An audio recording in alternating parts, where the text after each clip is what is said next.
Okay, so this is a multimeter and I can set this to measure lots of different things. At the moment I've got it set to measuring ohms, that's the symbol for omega. So if you remember from our previous lessons, the omega symbol looks a bit like, well, it's a bit hard to draw actually, looks a bit like that. And that is what we measure our resistance with. So let's have a look at some resistors. So these are little resistors here. And if I put my probes onto either side of the resistor, I know that this is a 1K resistor, meaning 1000 ohms, and it's come up as 997. Oh, there we go, 1000. Yeah.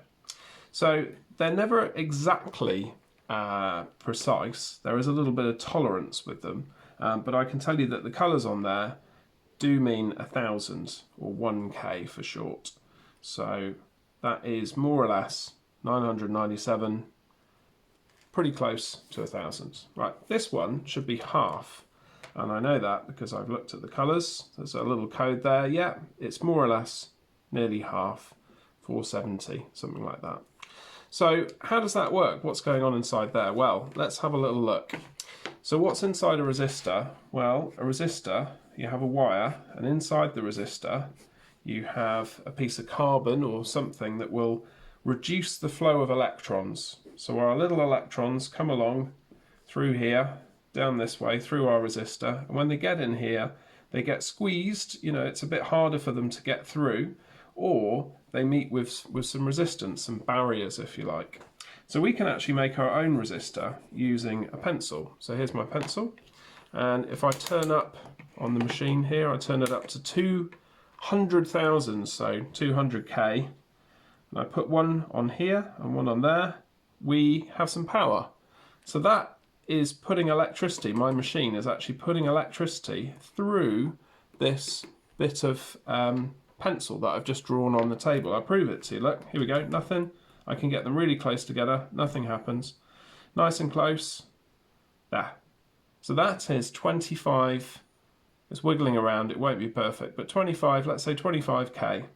So have a pause for a second. What will happen if I put the probe here, so I put it further away? Will the resistance be more or will the resistance be less? Okay, let's have a look and see what happens. So it was around 40 there, and if I move it up here, it's bigger, 101. Yeah. What if I move them even further apart? 140, and so on. So the resistance increases the further you make the electricity travel. And that's because the poor old electrons, they quite like travelling through this wire. They like travelling through metal, but they're not so keen on travelling through my graphite here. So if I put them at either end, it's really going to struggle. Nothing is coming through. And as I move them closer, we might see that the meter there. So it'll manage it there, but any further than that is just too much. There's too much resistance for those electrons to get through. So as we make a wire longer, it experiences more resistance. The shorter the wire, the lower the resistance.